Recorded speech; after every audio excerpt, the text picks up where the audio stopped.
Toi et moi le savons, jouer et apprendre, pour l'enfant, sont une seule et même chose. Une fois de plus, la science est désormais de notre côté.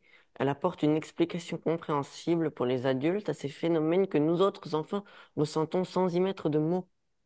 Jouer, c'est mettre en pratique ce que l'on vient de comprendre. Le vivre et le mettre à son échelle, le faire entrer dans son monde et en éprouver une satisfaction sans trouble. Jouer, c'est répéter indéfiniment ce qu'on vient de mettre en pratique, en explorer toutes les facettes pour finir par les avoir toutes éprouvées. Apprendre et jouer sont intimement liés, inséparables. Apprendre découle du jeu, apprendre motive le jeu. L'enfant est son jeu.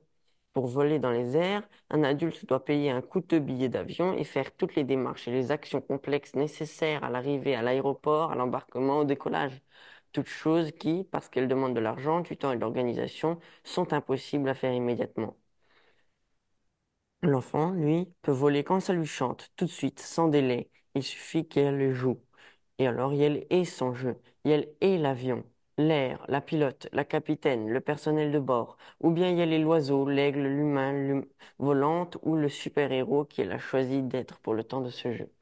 Être immédiatement, complètement, en pleine compétence, tout ce que l'on peut choisir d'être, c'est une incroyable liberté.